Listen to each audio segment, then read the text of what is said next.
더불어민주당은 2월 국회에서 검역체계 개편을 위한 검역법 개정안 등 코로나 3법을 조속히 처리해야 한다고 주장했습니다. 보수통합신당 출범이 가시화됐습니다. 한국당이 전국위원회를 열고 새 보수당과 전진당의 합당을 의결했습니다. 당명은 미래통합당으로 확정됐습니다. 바른미래당 손학규 대표가 이번 달 말에 대표직을 내려놓겠다고 밝히면서 호남 3당 통합 논의가 다시 재개됐습니다. 뉴스엔 쓴소리 단소리. 오늘은 변정일 대한민국 헌정회 부회장과 함께 정치권의 총선 준비와 공소장 비공개 논란 등 현안을 짚어봅니다.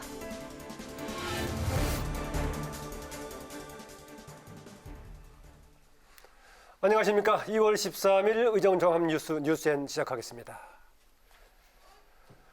코로나19 사태 수습에 주력하고 있는 더불어민주당은 2월 국회에서 검역체계 개편을 위한 검역법 개정안 등 이른바 코로나 3법을 처리한다고 주장했습니다. 일부에서 제기되고 있는 코로나 대응 추경 편성은 아직 이르단 판단입니다.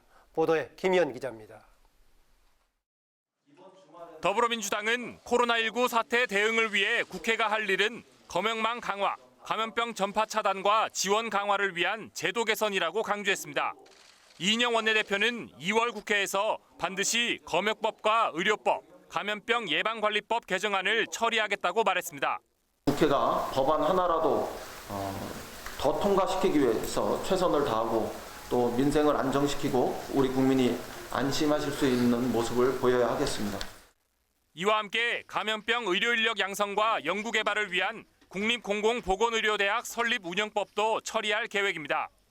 코로나19 대응을 위한 추가 경정 예산 편성에 대해서는 아직 이르단 판단입니다. 당내에선 김두관 의원을 비롯한 영남권 의원들이 추경 필요성을 제기했고 한국당 황교안 대표도 지난 3일 최고위에서 적극적인 재정 투입이 필요하다고 언급한 바 있습니다. 하지만 민주당은 3조 4천억 원 규모의 예비비를 이미 확보했기 때문에 일단 상황을 좀 더 지켜보자는 입장입니다. 올해 512조 규모의 슈퍼 예산을 편성했는데 올해까지 4년 연속 추경을 편성하는 것도 부담입니다. 코로나19 대응을 위한 국회 특위 구성도 촉구했습니다. 그동안 우한 명칭 사용 여부와 위원장 선임 문제가 쟁점이었는데 한국당 심재철 원내대표가 명칭에 상관하지 않고 위원장도 양보하겠다고 밝혀 특위 구성의 걸림돌이 해소됐습니다. 다만 현재 진행 중인 정당 간 통합 결과에 따라 추가 교섭단체가 발생할 수 있어 특위 위원 구성을 재조정해야 하는 문제는 남아 있습니다. 국회 차원의 코로나19 대책특위가 조만간 구성될 것으로 보이지만 이미 때가 늦었다는 비판과 함께 특위에서 여야가 정부의 대응을 놓고 공방만 벌일 가능성이 있다는 우려의 목소리도 나옵니다. 국회 방송 김희연입니다. 보수통합 신당 출범이 가시화됐습니다. 자유한국당이 오늘 의원총회와 전국위원회를 잇따라 열고 범보수계 신설 합당을 의결했습니다. 당명은 미래통합당으로 확정됐습니다. 이소희 기자입니다. 자유한국당이 새로운 보수당, 미래를 위한 전진 4.0과의 합당을 공식화했습니다. 한국당은 전국위원회를 개최해 신설합당 결의안을 의결하고 합당에 대한 최종 결정 권한을 당 최고위원회에 위임했습니다. 황교안 대표는 현 정권의 심판을 위해서라도 대통합의 길을 뚜벅뚜벅 걷겠다고 강조했습니다. 문재인 정권 심판과 대통합에 대한 우리의 확고한 신념과 의지를 국민들께 공표하는 날입니다. 보수 정당 역사에서 보기 드문 성공적 통합의 역사를 다시 앞으로는 당 지도부가 새보수당, 전진당과 합당 수임기구를 출범시켜 세부 논의에 착수하게 됩니다. 새로운 보수당도 유승민 의원이 불출마를 선언하며 통합에 이견이 없는 만큼 새 정당 간의 통합 논의에 속도가 붙을 전망입니다. 하지만 보수 통합의 과제는 여전히 남아 있습니다. 보수 통합을 이끌어온 통준위가 공관위를 확대 개편해 각 세력의 몫을 반영할 것을 한국당에 요청하고 있기 때문입니다. 통합신당의 이름은 미래통합당으로 확정됐습니다. 앞서 한국당이 미래한국통합신당으로 당명 의견을 모았으나 통준위와의 논의에서 미래통합당으로 결론이 났습니다. 통준위는 보수진영 통합신당을 오는 16일 출범시킨다는 계획입니다. 공천관리위원회 재편과 같은 이견을 뛰어넘는 것이 남은 기간의 숙제입니다. 국회방송 이소희입니다. 네, 바른미래당 손학규 대표의 이선 후퇴 요구법으로 삐걱거렸던 호남 소수 정당들의 통합 논의가 다시 속도를 낼 것으로 보입니다. 손 대표가 통합이 마무리된 후 2월 말에 사퇴하겠다는 뜻을 밝혔습니다. 홍혜진 기자입니다. 통합을 위한 이선 후퇴 요구에 반발했던 손학규 대표가 입장을 선회했습니다. 미래세대와의 통합이라는 조건을 달았지만 3당 간 통합이 마무리되면 당대표직에서 내려오겠다고 밝힌 겁니다. 2월 말까지 통합을 마치고 그러면 그만둔다. 그 통합이라는 게 뭐 미래세력 예. 그럼 통합 논의에 참여 중인 박두선 의원은 손 대표에게 3당이 통합하면 대표의 임기를 2월 말까지 규정하는 안을 당헌에 포함시키자고 제안했고 이를 손 대표가 받아들였다고 밝혔습니다. 앞서 3당 대통합 추진위의 사퇴 요구를 손 대표가 거부하면서 바른미래당과 평화당이 우선 현 지도부 체제로 통합을 마무리하자는 데 의견을 모았지만 대한신당이 반대하면서 통합 논의에 빨간불이 켜졌습니다.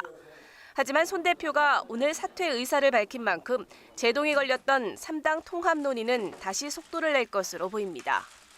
다만 통합 전 지도부 사퇴를 강하게 요구했던 대한신당은 한시적 대표 임기를 당헌에 포함시키는 안의 실현 가능성에 의문을 제기했습니다. 대한신당 최경환 대표는 이 문제에 대해 3당이 논의를 이어갈 필요가 있다고 밝혔습니다. 자신의 사퇴 문제에 단호했던 손 대표가 한 발짝 물러섰습니다. 손 대표의 결단이 호남 기반의 3당 통합을 최종적으로 이끌어낼 수 있을지 주목됩니다. 국회방송 홍혜진입니다. 여의도 정치권에 때아닌 삼행시 공방이 벌어졌습니다. 엊그제 더불어민주당 박경미 의원이 기생충으로 삼행시를 지어 자유한국당의 비례정당을 비판했는데 오늘은 자유한국당 심재철 원내대표가 추미애 법무부 장관의 추미애로 삼행시를 지어 반박했습니다. 두 의원의 삼행시 차례로 들어보시겠습니다.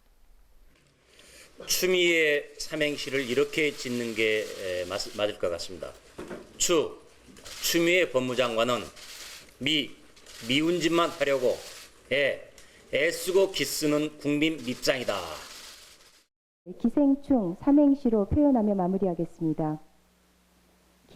기생정당은 생겨서는 안 됩니다. 충분히 법에 근거하여 중앙선관위가 판단할 것을 기대합니다. 여야는 이번 총선의 선거구 획정안을 다음 달 5일 본회의에서 처리하기로 합의했습니다. 행안위 여야 간사인 홍익표 이채익 의원은 김세한 중앙선관위 사무처장으로부터 선거구 획정과 관련한 주요 일정과 쟁점 사안을 보고받은 후 브리핑을 통해 이같이 밝혔습니다. 여야는 인구 상하한선 기준과 분구 통폐합 선거구 규모 등에 대한 본격적인 논의에 착수할 방침입니다.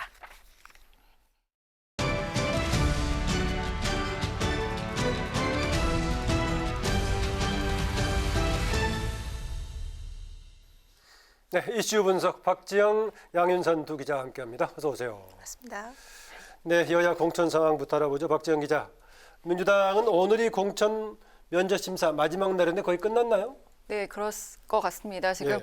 그 치열했던 그 닷새간의 그 공천 면접 심사가 오늘 마지막으로 이제 끝이 나는데요. 예. 그 현역 의원 대 현역 의원, 또 현역 의원 대 청와대 출신 인사 간 그 대결이 좀 이목을 끌었었습니다. 그 원혜영 공천관리위원장은 그 종합 심사를 거쳐서 내일 1차로 우선 경선이 필요한 지역 그 40여 곳부터 발표할 예정이라고 밝혔는데요. 예. 그 경선은 경선 지역에 대한 그 최고위 의결하고 그다음에 자동 응답 시스템 ALS 투표 그 준비 등을 마친 다음에 예. 이달 25일 그 전후로 좀 치러지지 않을까 이렇게 전망이 되고 있습니다.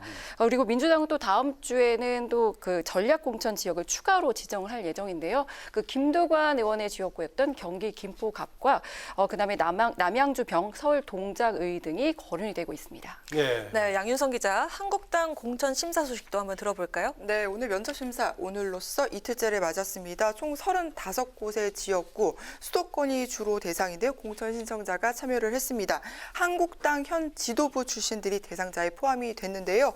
심재철 원내대표 지역구 지역구 경기 안양 동안을, 정미경 최고위원이 출사표를 던진 경기 수원을, 신보라 청년 최고위원이 나선 인천 미추홀 갑 등인데 긴장감과 신경전이 대단했습니다. 면접을 마치고 온 후보자들에 따르면 각 지역구에 대한 총선 승리 전략, 그리고 후보자들의 이력 속에 숨어 있는 이 단점을 극복할 수 있는 방안 등에 대해서 주요 질문으로 던진 것으로 확인이 됐습니다. 네, 양윤성 기자, 이렇게 이제 면접 심사를 하고 있는 와중인데 한국당이 지역구 후보자 추가로 신청을 받고 있다고요? 네, 한국당 소속이 아닌 이 총선 출마자, 신당에 포함되어 있는 총선 출마자들이 대상입니다. 그런데 지금 통합 정당들이 한국당에 신청을 한다고요? 네, 그렇습니다. 공관위가 한국당으로 이전이 돼서 한국당 공관위를 대표해서 이제 공관위를 구성을 하겠다고 합의를 했거든요. 그래서 새로운 보수당 의원들, 그리고 미래를 향한 전진 4.0 의원들, 그리고 시민단체 등의 신청을 받고 있는 건데요. 내일부터 오는 18일까지 신청을 받습니다. 한국당 소속 의원들과 원외 인사들의 면접이 끝난 다음에 새 보수당 의원들이 포함된 추가 신청지에 대한 면 심사가 이루어질 예정입니다. 통합신당에 대한 사실상의 그런 신청을 받는 거군요. 네, 박재홍 기자. 임종석 전 실장이 총선 불출마는 물론이고 공동 선대위원장 합류를 끝내 고사했다고요? 그렇습니다. 그 민주당 지도부는 그 이제 임 전 실장이 당에 복귀를 해서 이제 총선 승리를 위해 역할을 해주십사 이런 러브콜을 좀 보내왔었는데요. 그 이해찬 대표가 얼마 전에 그 직접 그 공동 선대위원장 그리고 그 총선 격전지로 꼽히고 있는 그 서울 광진을 좀 출마해달라 이런 얘기를 좀 했었는데, 하지만 그 정계 인퇴를 선했던 그 임 전 실장의 선택은 바뀌지 않았습니다. 그렇다면 임 전 실장이 고사를 한 이유는 뭘까요? 그 임 전 실장 입장에선 아무래도 그 이제 울산시장 선거개 의혹 관련한 검찰 수사가 좀 큰 부담감으로 작용하지 않았을까 싶고요. 또 정계 은퇴를 선언한 지 불과 몇 달 되지도 않았다. 뭐 이런 것들이 좀 작용하지 않았을까 싶습니다. 이런 상황을 고려했을 때 그 기존 입장을 번복하기 어렵다고 판단을 하고 있는 것 같습니다. 당 지도부에는 그 양해를 구한 것으로 알려지고 있는데요. 그래도 그 민주당에서는 그 검찰 수사가 마무리되면 그 본격적인 그 선거가 시작되는 그 시점에는 그 지원 유세는 가능하지 않을까, 뭐 이런 좀 희망은 가지고 있는 것 같습니다. 그리고 그 강원 공동선대위원장을 수락한 그 이광재 전 강원지사의 출마 여부도 아직은 미지수인데요. 선대위원장은 수락했지만 출마 여부는 아직 미지수다. 네, 아직 출마 어디 하겠다, 안 하겠다 뭐 이런 입장을 밝히지 않은 상황인데요. 그 이전 지사가 사면 복권 후에 출마하는 것에 대한 부담감 등이 그 아직 결심을 내리지 못한 이유로 꼽히고 있는 것 같습니다. 그 만약에 출마를 하게 된다고 하면 그 강원 원주갑이나 민주당에서는 그 이제 험지로 꼽히고 있는 강릉 지역이 유력할 것으로 전해지고 있습니다. 네, 양윤성 기자. 한국당의 경우에는 지금 홍준표 전 대표 이미 지금 이제 본인의 원래 출마하려고 했던 고향 출마를 접었다고 알려졌었는데 공식적으로 밝혔다고요? 네, 그렇습니다. 홍 전 대표가 오늘 SNS를 통해서 어제 김영호 공관위원장이 요청대로 고향인 경남 창녕 지역구 출마를 접겠다고 밝혔습니다. 홍 전 대표는 창녕에 예비 후보 등록을 했었는데요. 공관위에 거듭된 이 서울 험지 출마 요구에 민주당 김두관 의원이 출사표를 던진 경남 양산을 출마라는 절충안을 제시를 했었습니다. 다만 공관위는 홍 전 대표와 여전히 고향 출마 뜻을 고수하고 있는 김태호 전 경남지사의 출마지와 관련해서 지역구 공천 신청자들의 면접 심사를 마친 뒤에 결정을 하겠다며 신중한 입장을 보이고 있습니다. 그러니까 지금 신중한 입장이라는 게 결정을 못해서 그런 게 아니라 다른 사정이 있다는 얘기인가요? 아직 확답을 내리지는 않았다, 이렇게 보시면 될 것 같습니다. 지역구 후보자에 대한 면접 심사가 진행 중에 있는데 이미 결정이 된 인물이 있다라고 하면 경남 양산을 지역에 공천 신청을 했던 후보자들에게는 청천벽력 같은 이야기 아니겠습니까? 그러겠죠. 실제로 오늘 양산을에 이 신청을 했던 신청자들이 국회 정론관을 돌면서 억울함을 호소를 하기도 했는데요. 이렇게 지역구 면접 심사가 진행 중인 것을 감안해서 공천 신청자의 반발을 좀 최소화하기 위한 행동이 아니었나, 이런 조치로 풀이가 됩니다. 박재홍 기자, 여야 모두 기생충 총선 마케팅에 열을 올리는 모습이 보여지고 있죠? 네, 어제 이제 민주당도 그 이제 아카데미 4관왕 축하 메시지와 함께 그 문화예술 지원 공약을 발표를 했었는데요. 내용은 뭐 그 영화 발전 기부에 500억을 투입하겠다, 또 국립영화박물관 조속히 건립 추진하겠다, 뭐 이런 내용이었는데요. 이제 지역구를 그 출마를 앞둔 후보들도 이 지금 기생충 마케팅 전략에 열을 올리고 있습니다. 그 포스터에 넣어서 패러디도 하고 삼행시도 짓는 등 그 총선 마케팅으로 적극적으로 활용하고 있는 모습입니다. 그 약간 꺼림직할 수도 있는 한국당에서도 봉 감독이 고향이 대구라는 점을 강조하면서 나서고 있어요. 네, 대구의 총선 출마를 준비 중인 한국당 예비 후보들을 중심으로 뭐 봉준호 생가터를 복원을 하자, 아니면 뭐 봉준호 영화박물관을 건립을 하자, 이런 공약 등이 쏟아지고 있습니다. 대구갑 현역 의원인 한국당 곽상도 의원도 봉 감독이 대구의 자랑이라고 한껏 치켜 세우면서 봉 감독의 출생지인 대구 남구의 영화관 확충을 약속을 했고요. 대구 출마를 준비 중인 강효상 의원도 봉 감독과 인연을 좀 강조를 하면서 영화박물관 건립을 하겠다고 열풍에 가세를 했습니다. 직접 들어볼까요? 봉준호 감독은 대구 출신입니다. 대구 69년에 대구시에서 태어나 초등학교를 다닌 우리 봉 감독인데요. 저도 동시대에 그 이웃 동네에서 학교를 같이 다녔습니다. 네, 어제 민주당이요, 문화예술인 생계정 공약을 내놨고 또 한국당도 관련 공약을 내놨는데 기생충 마케팅이 일환으로 보여요. 네, 기생충이 아카데미를 휩쓴 직후인 어제 민주당이 이 관련 공약을 내놨고 한국당은 오늘 발표를 했습니다.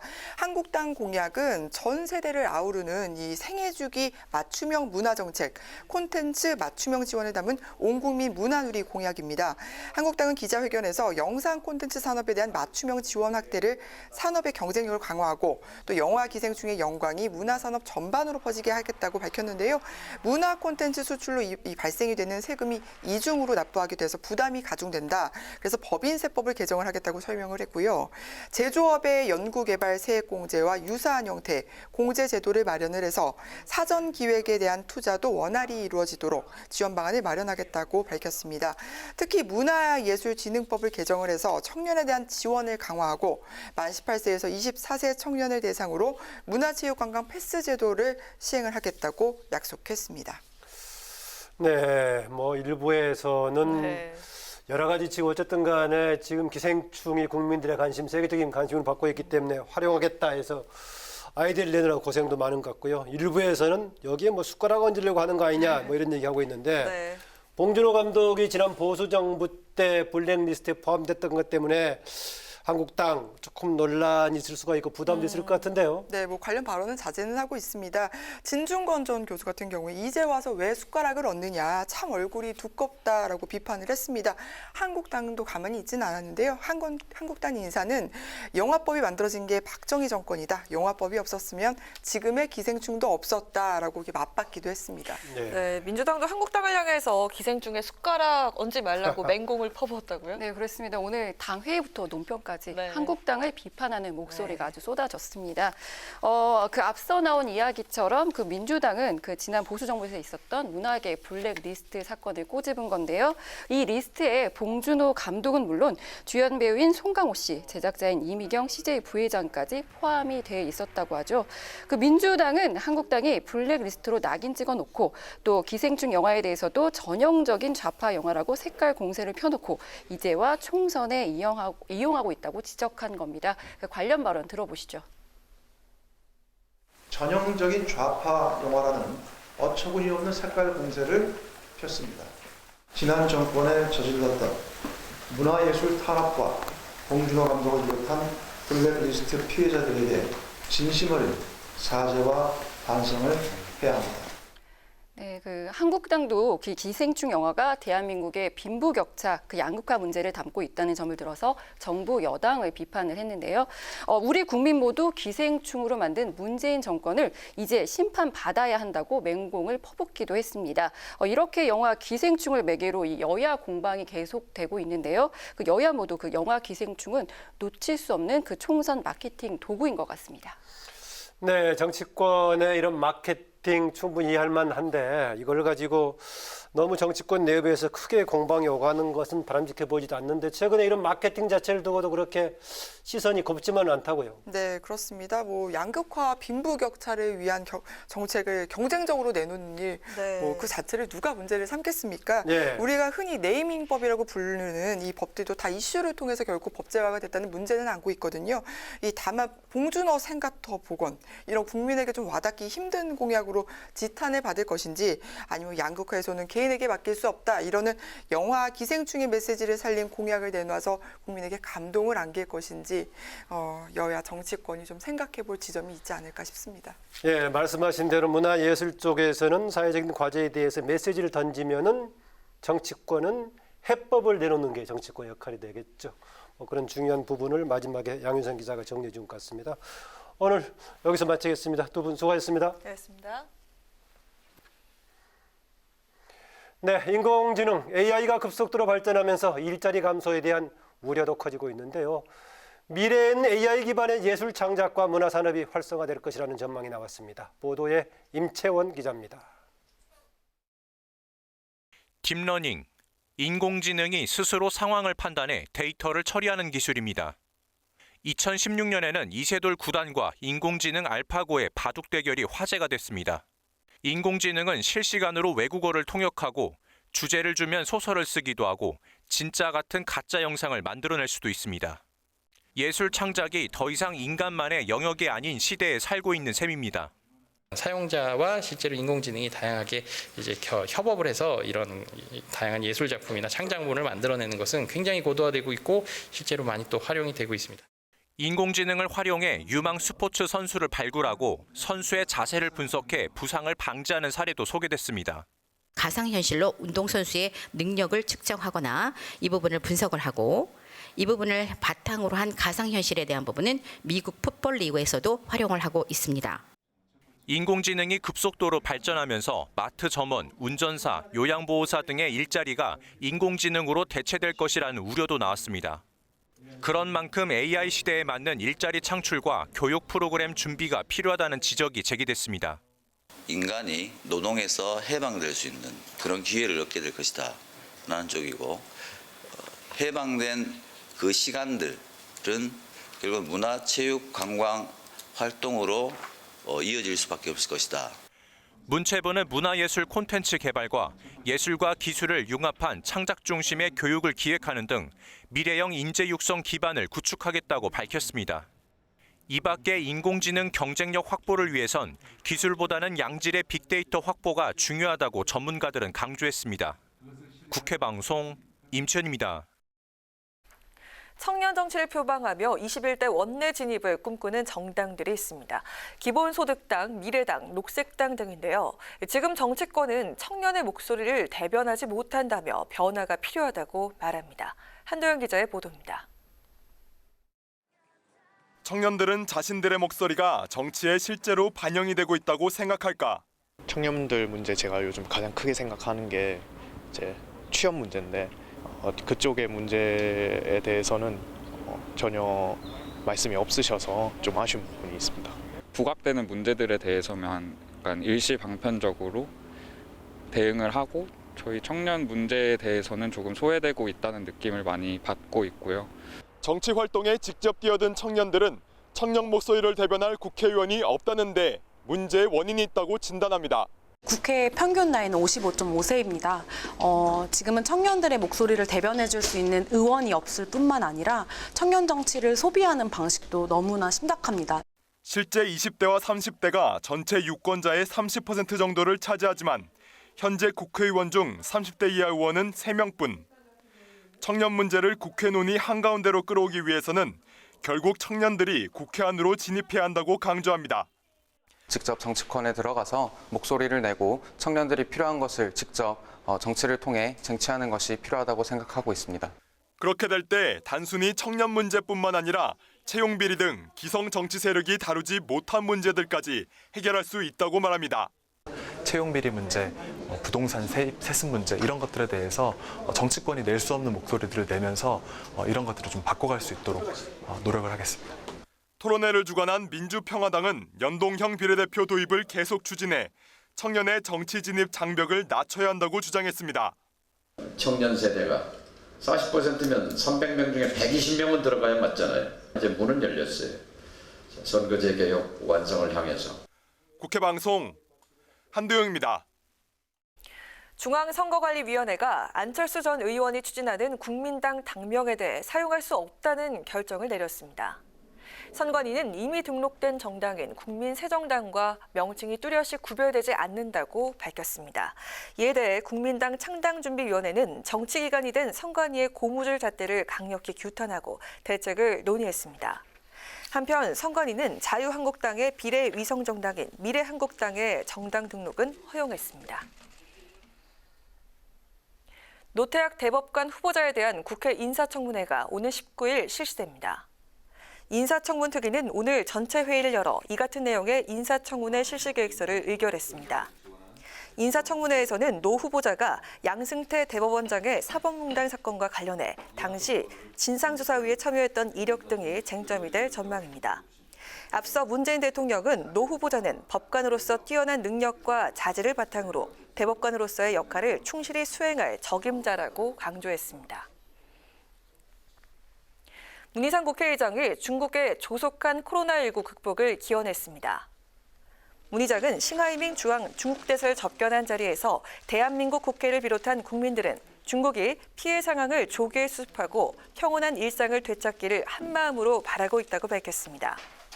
이에 싱하이밍 대사는 이번 사태에 한국의 도움이 컸다며 감사 인사를 전했습니다. 아낌없는 지원과 성원을 해드려야 된다고 생각하고 또 빨리 조속한 시일 내에 마무리될 수가 있기를 기원합니다. 방역 사업에 도움이 많이 됐습니다. 대단히 감동되고 고맙게 생각하고 있습니다.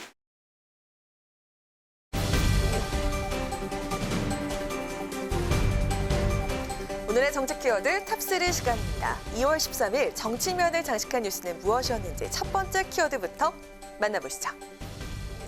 이번 총선에서 가장 주목받고 있는 종로 빅매치에 이어 경남 양산에서도 빅매치가 이뤄질 수 있을까요? 자유한국당 홍준표 전 대표와 더불어민주당 김두관 의원이 경남 양산을 지역구에서 맞붙을 가능성이 높아지면서 정치권의 관심이 낙동강 전선으로 모아지고 있습니다. 당으로부터 거센 험지 출마 요구를 받아온 홍준표 전 대표. 최근 자신의 고향이 아닌 경남 양산 을로 옮겨서 출마할 수 있다는 정치적 타협안을 내놨는데요. 이에 대해 김영호 공관위원장이 어제 절반의 수확을 거뒀다고 평가하면서 홍 전 대표의 제안 수용 가능성이 높아졌다는 분석이 나오고 있습니다. 양산을은 문재인 대통령의 사저가 있는 곳으로 더불어민주당이 현재 김두관 의원을 전략 배치한 상황인데요. 만약 두 사람의 대결이 실현된다면 전직 경남지사 간의 낙동강 혈투로도 주목받게 됩니다. 민주당과 한국당 모두 양산을을 PK적 공략의 핵심 거점으로 삼고 있는데요.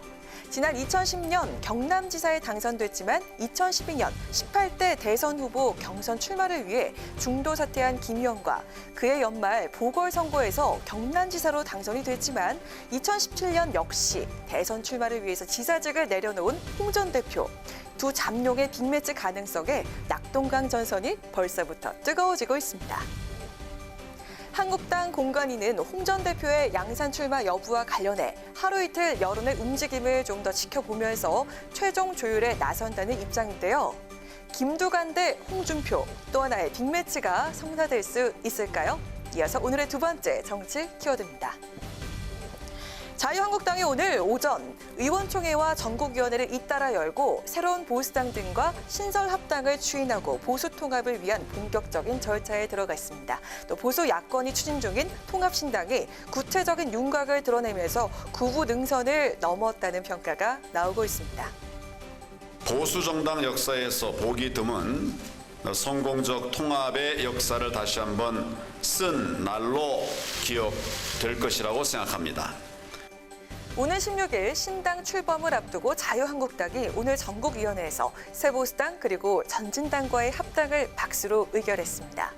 한국당 정국위는 결의문을 통해 대한민국 헌법, 자유민주주의와 시장경제를 지키려는 원칙을 가진 모든 정당, 정치인, 시민단체 등과의 통합을 추진한다고 밝혔는데요. 합당 과정에 필요한 수행기간 지정 등의 권한은 당 최고위원회의에 위임하기로 의결했습니다. 한편 이에 앞서 한국당 의원총회에서는 신당 명칭으로 미래한국통합신당을 추인했지만 오늘 오후에 열린 통합신당준비위원회 회의에서 공식 명칭을 미래통합당으로 최종 확정했습니다. 통준위 측은 새로운 정당이 중도 보수통합 정당인 것을 알리는 게 중요하다고 판단했다며 통합이라는 가치, 연대라는 의미에서 미래통합당으로 정했다고 배경을 설명했습니다. 오늘 오후에 열린 통합신당 준비회에서는 미래통합당의 지도체제와 공관위 구성과 관련해서도 기존 자유한국당의 최고위와 공관위를 확대 개편하기로 의견을 모았는데요. 구부 등선을 넘어 오는 16일 신당 출범을 앞두고 있는 미래통합당, 앞으로의 행보가 주목됩니다. 마지막으로 세 번째 오늘의 정치 키워드입니다. 시청자 여러분은 국회의원을 뽑을 때 어떤 기준을 세우시나요? 후보자들의 공약과 능력 등 다양한 판단 요소가 있겠지만 가장 기본적인 도덕성도 빼놓을 수 없는데요. 오늘 4월에 치러지는 제21대 국회의원 선거 예비후보 10명 중 3명 이상이 전과자인 것으로 나타나면서 유권자들의 따가운 눈촉을 받고 있습니다. 최근 중앙일보가 지난 11일까지 중앙선거관리위원회 예비후보 등록을 마친 2,129명을 대상으로 조사한 결과 전과가 있는 후보자는 총 664명으로 전체의 31.2%를 차지한 것으로 나타났는데요. 이 중엔 전과 10번 후보 2명과 살인 전과자로 포함된 것으로 알려져서 충격을 주고 있습니다. 정당별 예비후보 전과자 현황을 보면 제15대, 17대 대선에 출마했던 허경영 씨가 당대표를 맡고 있는 국가혁명배당금당이 가장 많은 것으로 나타났고요. 더불어민주당과 자유한국당 등이 그 뒤를 이었습니다. 한편 범죄 종류로는 음주운전이 221건으로 가장 많았다고 하는데요. 지난 2018년 12월 시행된 윤창호법 이후에도 예비후보 5명이 음주운전을 했고요. 2회 이상 음주운전을 기록한 후보도 33명에 달했습니다. 현재 민주당과 한국당 등 각 정당에서는 4.15 총선을 앞두고 공천 면접 심사가 한창 진행 중에 있는데요. 정당마다 도덕성이 공천 부적격 기준에 포함되어 있다고 하니까 국민들이 납득할 만한 후보들이 당의 얼굴이 될 수 있도록 예비 후보들의 전과 여부 꼼꼼히 살펴봐 주시길 바랍니다. 이상 오늘의 정치 키워드 탑3였습니다.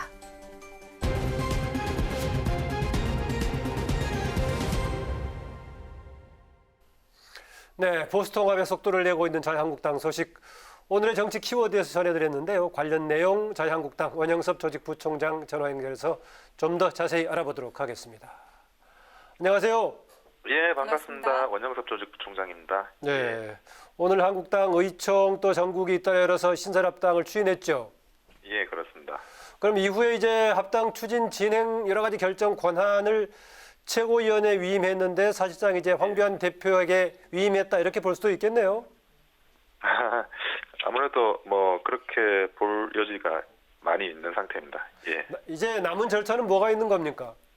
이제는 수임 기간을 정하고 수임 기간 간에 양측 간의 그 조건이나 합의 사항들을 정해서 실무적으로 이제 그 일종의 그 합치는 절차, 법적 절차를 진행하게 됩니다. 예. 예. 그래서 네. 예. 신당명과 관련해서는 한국당 의총에서 미래한국통합신당으로 잠정 결정을 했었는데 오늘 통합신당 준비위에서 한국을 빼고 미래통합당으로 최종 확정했습니다. 당 색깔도 밀레니얼 핑크로 최종 결정했죠. 한국을 빼달라는 새 보수당이나 전진당 등 다른 정당들의 의견이 좀 수용된 거라고 보면 될까요? 예, 그리고 또 미래한국통합신당이란 당명이 전체적으로 네. 또 길다는 부분도 있고요. 네. 그리고 통합이라는 가치, 연대라는 의미를 조금 더 강조하자는 차원에서 미래통합당으로 결정이 됐습니다. 예. 네, 오늘 통준위에서는 지금 미래통합당의 지도체제 또 공관위 구성에 대해서도 이제 기존 자유한국당을 중심으로 그것을 확대 개편하는 쪽으로 의견을 모았습니다. 그런데 좀 구체적으로 지금 새로 가세하는 정당들 또 시민단체 지분 이런 것도 구체적으로 조금 논의가 됐습니까? 어땠습니까? 기존의 한국당 지도부와 공관위를 확대 재편을 하는데 이것은 이제 지분적인 의미보다는 통합의 의미를 살릴 수 있는 좋은 분들을 지도부나 공관위에 모시자는 의미가 있고요. 그리고 정수 확대가 반드시 확대 정수만큼 사람을 선정한다 그런 의미는 아닙니다. 그래서 좋은 분들을 모셔서 통합의 의미를 살릴 수 있게 하기 위해서 최선을 다할 예정입니다. 네, 보기에 따라서는 이게 통합이 정말 신설합당 통합이냐 아니면 한국당의 흡수통합이냐 좀 논의가 있을 법도 한데요. 법률적으로 흡수통합과 신설합당은 흡수합당과 신설합당은 법률적으로는 큰 의미는 없습니다. 당명이 바뀌느냐 안 바뀌느냐의 의미인데 그래도 흩어져 있던 그동안의 보수가 하나로 뭉쳤다는 것은 이것은 오랫동안 우리 보수 전체 진영이 준비했던 큰 발걸음이라고 평가를 할 수 있을 것 같습니다. 예. 네, 마지막으로 여쭙겠습니다. 오늘 새보수당 지상욱 수석대변인이 기자회견을 열고 공관위 확대에 대해서 단호히 반대한다라는 입장을 밝혔었는데요. 앞으로 인적 구성 과정에서 새보수당이나 통준인의 단체들과 갈등의 여지는 없을까요? 어떻게 전망하시고 또 통합 추진과 관련해서 한국당 앞으로의 계획 여쭙겠습니다. 예, 여러 가지 당들이 하나로 합치는 과정에서 크고 작은 갈등이 전혀 없을 수는 없습니다. 하지만 큰 틀의 통합 정신을 모두가 동의를 하고 있는 마당이기 때문에 사소한 갈등이나 대립이 있다 하더라도 궁극적으로 잘 하나로 뭉쳐져서 가리라 생각을 하고 있습니다. 앞으로 보수 통합이 된 전체 진영으로서 지금의 문재인 정권과 맞서 싸우기 위해서는 반드시 하나로 합치된 힘이 필요한 상태입니다. 거기에 대해서 모두가 동의하고 있고 큰 문제는 없을 것이라고 보고 있습니다. 네, 오늘 여기까지 듣겠습니다. 오늘 말씀 고맙습니다. 고맙습니다. 예, 감사합니다. 예. 네, 지금까지 자유한국당 원영섭 조직부총장이었습니다.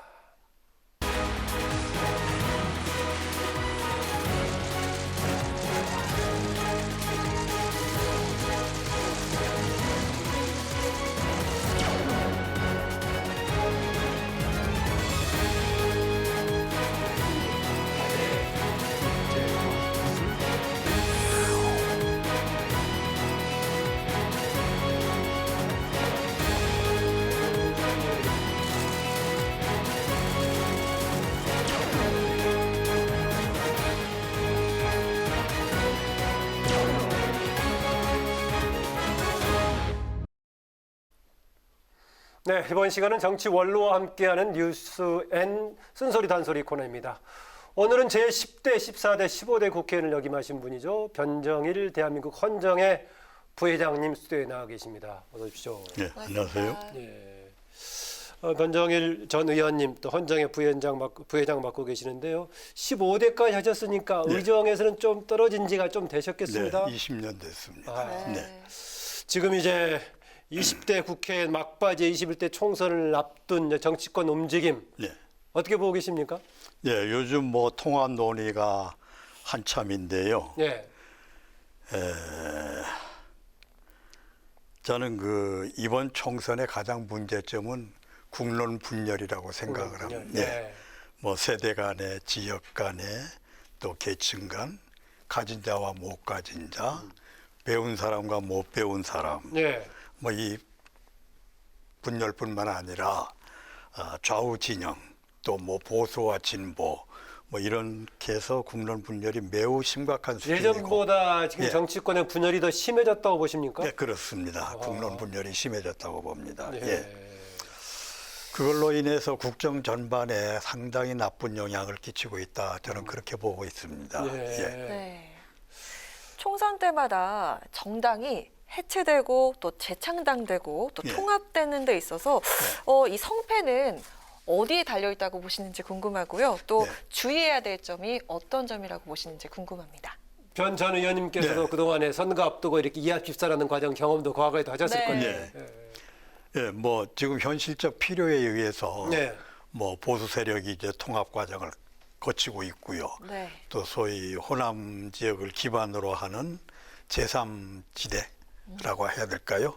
그 사람들이 또 이제 하나로 뭉치는 그런 과정을 밟고 있는데 문제는 막 선거가 임박한 시점에서 각자 각 정당들의 필요에 의해서 통합 논의가 이루어지는 것이기 때문에 예. 통합 자체는 이루어지리라고 봅니다. 뭐 그것 자체를 나쁘다고 할 수는 없는데 문제는 통합의 정당성이 있느냐, 국민들이 납득할 만한 통합의 명분이 있느냐. 그럼 지금까지 따로 있다가 통합하는 이유가 단순히 선거에 이기기 위해서만 통합하는 것이냐. 이런 것에 대해서 아마 국민들이 심판을 하리라고 생각을 합니다. 예. 그래서 구체적으로 이 통합을 해야 될 진정한 명분과 이유가 뚜렷하다면 뭐 선거에도 좋은 결과가 나올 것이고 그렇지 않다면은 기대한 성과를 거두기는 어렵지 않겠나 그렇게 생각하고 있습니다. 네, 율사 출신으로서 이제 국회 원내 등원하셨는데 국회 들어가셔도 뭐 법사위원장 다시고 또 헌정에서도 이런 관련 뭐 이제 일하셨고 또 초대 헌재 사무처장도 하셨죠. 예, 그렇습니다. 그렇게 하셨는데 지금 최근에 인재 영입 그러면서 여야 정당들에서 들어간 사람 중에 상당수가 법조인들이 많이 들어간단 말이죠. 이것을 좀 이제 부정적으로 문제 제기하는 사람도 있고 하긴 한데 이런 분들, 이런 율사 출신들한테 특별하게 뭔가 정치 활동에서 주문해주고 싶은 조언이 있다면 어떤 거겠습니까? 뭐 국회는 뭐 아시다시피 입법기관이기 때문에 법률 전문가인 법조인들이 많이 참여하는 것은 뭐 세계적인 경향이죠. 그렇기 때문에 그 자체 나쁘다고 할 수도 없고요. 또 영입이 주체인 정당의 입장에서 볼 때도 뭐 사법시험이라는 과정을 거쳤거나 그 고난도의 시험 과정을 거쳤거나 또는 학사 과정을 마치고 법학전문대학원을 졸업하고 변호사 시험에 합격한 사람들이기 때문에 어느 정도의 자질 그리고 수준이 뭐 이렇게 공인된 사람이라고 할 수 있지 않습니까? 따라서 위험성이 적기 때문에 뭐 이렇게 영입을 하는 건 또 당연하다고 생각을 합니다. 다만 그분들에게 이제 부탁하고 싶은 게 있다면은 단순히 국회의원이 되기 위해서 정치에 입문하는 거라면은 아예 처음부터 하지 않는 게 옳다. 이런 말을 꼭 드리고 싶습니다. 뭐 뚜렷한 정치적인 목적과 철학이 없으면은 정당 활동을 하면서도 당리당략에 휩싸이기 쉽고 그러다 보면은 원래의 법의 헌법 정신, 원래 법 정신에 어긋나는 법률 해석도 하게 되고 그 정당 내에서 그러한 역할도 담당하게 될 가능성이 많습니다. 그렇게 되면 자기 자신도 좀 마음이 편치 않을 것이고 또 법조인의 위상도 떨어뜨리는 것이고요. 또 법률 전문가라는 그런 그 이미지 때문에 그것이 때로는 이제 뭐 마치 옳은 의견인 것처럼 그렇게 인식이 돼가지고 이 나라의 법질서, 법치주의, 뭐 법이 지배의 원리 이런 것들을 훼손할 가능성도 크다고 봅니다. 따라서 국회의원이 된다면 이번에 영입되는 분들이 국회의원들이 된다면 정말로 이제부터라도 확실한 정치 철학과 목적을 가지고 그동안 법률을 공부하면서 배워온 자유민주주의 체제 그리고 법의 지배, 법치주의 이런 거를 확고하게 세워나가는데 큰 역할을 해주기를 당부합니다. 최근 정치권에서 논란이 된 사법 관련 현안도 있습니다. 법무부가 국회 공소장 공개를 거부하고 공소사실 요지만 담은 자료를 제출해서 여야의 공방이 계속되고 있는데요. 부회장님 의견 어떻습니까? 우선 실정법 위반이 아닌가 생각합니다. 비공개가요? 왜냐하면 국회에서의 증언 감정 등에 관한 법률에 의하면 직무상 비밀에 속한다는 이유로 거부할 수 없다. 이렇게 딱 못 박아 있습니다. 그리고 거부할 수 있는 사유 중에 무슨 인권 문제라든지 다른 이유는 전혀 없습니다. 군사, 외교, 대북 관계의 관점에서 문제 관련되는 사항이기 때문에 중대한 국익에 손해를 끼칠 가능성이 있는 경우에만 그것도 주무장관이 소명이 있어야만 그게 거부할 수 있는 거거든요. 그런데 지금 추미애 장관이 했던 이야기는 소명이 안 된다고 보십니까? 소명이 안 되죠. 그거는 뭐 소명 지금 말씀드린 그런 사유를 제시하고 있는 게 없잖아요. 그리고 이제 추미애 장관 얘기 중에 주목할 만한 것이 구체적인 한계가 없다. 자료 제출을 서류 제출을 요구할 수 있는 구체적인 한계가 없다. 말하자면 대상이 구체화되지 않았다 이런 말씀이겠죠. 그 법률에. 그러나 법률에는 그러한 그 전혀 규정이 없을 뿐만 아니라 아까도 말했지만 군사 외교 대북 관계의 그 국가기관에 관한 사항으로서 그러한 분야에 중대한 영향을 미칠 위험을 초래할 가능성이 있을 경우에만 거부할 수 있도록 했기 때문에 무슨 한계를 논할 만한 아무런 이유가 없습니다. 또 이번 문재인 정부에서 중요한 권력기관 개혁의 하나로 포함됐던 검찰개혁 관련 얘기입니다. 검찰개혁 여러 가지 방향이 추진이 되고 있는데 그중에 하나가 공수처 설립입니다. 이 과정에서 한국당 등은 아주 강하게 반대를 했지만은 어쨌든 간에 패스트트랙을 통해서 발족을 했고 설립 준비단까지 지금 발족한 상황입니다. 공수처 설립에 대해서는 어떤 견해십니까? 글쎄요. 그 사법권 독립이 매우 중요하다는 건 뭐 더 말씀드릴 필요가 없겠는데 사법권 독립의 가장 중요한 기초가 이 수사권의 적정한 행사 이것이 이루어지지 않으면 사법권 독립을 논할 수가 없습니다. 그 다음에 또 법관들이 공정한 재판을 하는 거 그거 두 개가 이제 중심축인데 이 공수처는 지금 뭐 다 아시는 얘기겠지만은 우선 다른 수사기관이 수사하고 있는 것도 공수처에서 그걸 우리한테 넘겨라 하면은 바로 넘겨야만 하게 돼 있습니다. 그래서 다른 수사기관의 수사 권능을 빼앗는 거거든요. 그러니까 다른 수사기관이라는 게 뭡니까? 검찰이거든요. 그리고 검찰의 권한을 약화시키는 기능을 합니다. 따라서 검찰이 의혹을 안 가지고 의혹이 없어진다면은 이 나라의 그 사법정이 참 확립하기가 어려운 것이죠. 애초에 그 용어는 달리했지만은 분산시키려는 목적을 가지고 했던 거 아니었습니까? 검찰에 집중된 그럼 오히려 그런 취지에서 한 것 같은데 공수처는요? 근데 분산시키려고 했다고 이렇게 명분은 그렇게 세웠지만 이게 분산이 아니라 오히려 검찰 위에 또 하나의 검찰을 만들어내는 그러한 결과가 되지 않을까 우려됩니다. 그러면은 이양 지금 이제 법이 정해졌고요. 준비단까지 돼 있는데 앞으로 그럼 추진 과정 구체화시키는 과정에서 유념해야 될 부분이 있다면 어떤 걸 주문해주고 싶습니까?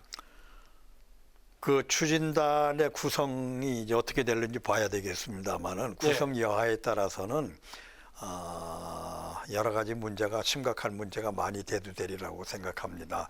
지금 상당한 사람들이 많은 사람들이 이 공수처에 대해서 이 청와대가 자기들의 치부를 드러내는 그러한 수사를 못하게 할 목적으로 만드는 것이 아니냐 하는 의혹을 가지고 있거든요. 그래서 뭐 특별감찰관을 그동안 임명하지 않고 있다든지 이런 것들이 바로 그 증거가 되고 있지 않나.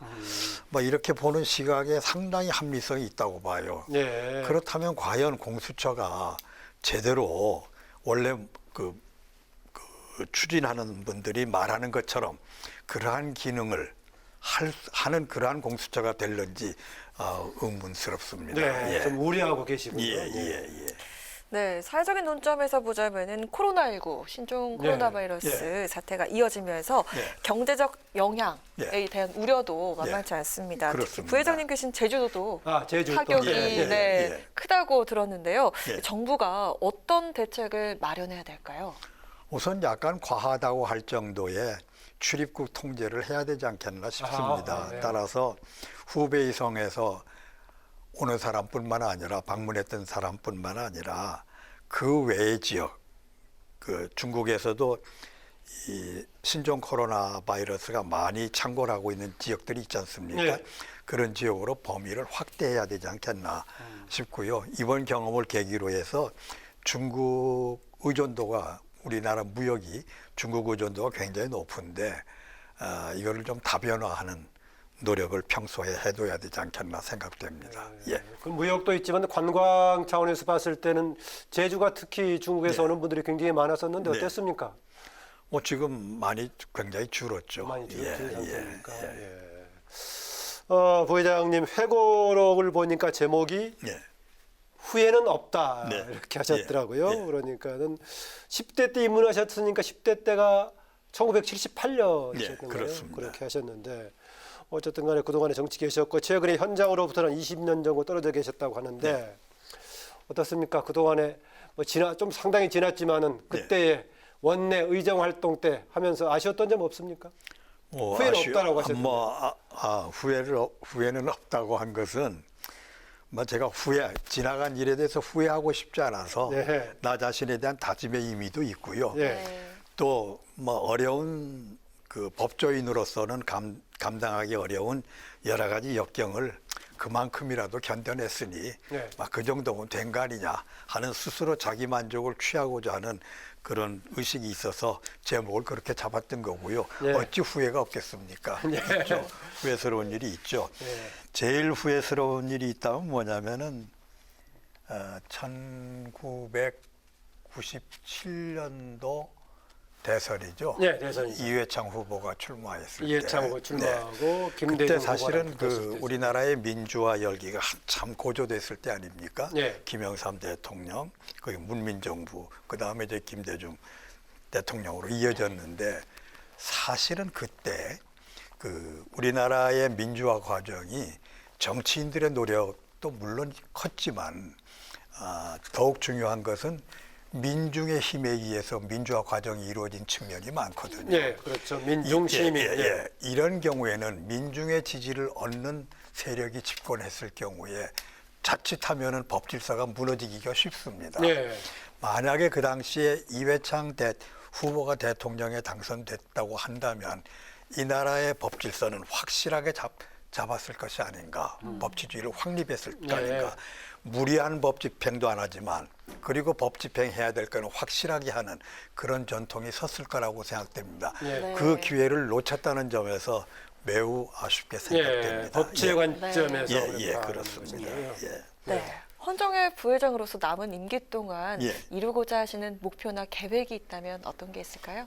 부회장이라는 게 회장을 잘 모셔야 되지 않겠습니까? 잘 보좌를 해서 헌정회가 잘 운영되도록 하는 헌정회는 또 이제 선배 의원들의 역할도 있는 거 아니겠습니까?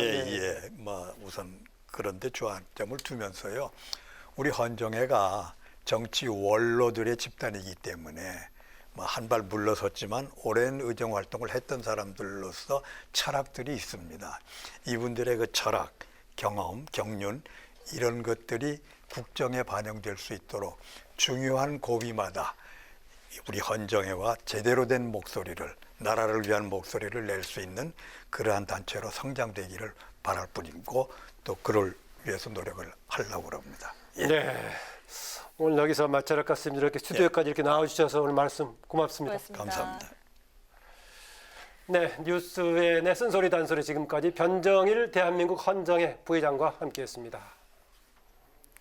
네, 비가 그친 뒤 다시 포근한 날씨가 이어지고 있습니다. 하지만 대기 정체가 이어지면서 먼지가 계속해서 쌓이고 있는데요. 내일도 중부지방을 중심으로 공기가 많이 탁하겠습니다. 새벽부터 낮 사이 남해안과 제주도는 빗방울이 떨어질 수 있겠습니다. 미리 기상 상황 체크하시길 바라겠습니다. 네, 오늘 뉴스에는 여기까지입니다. 국민에게 힘이 되는 국회를 위해서 내일도 뉴스엔이 함께하겠습니다. 시청해 주셔서 고맙습니다.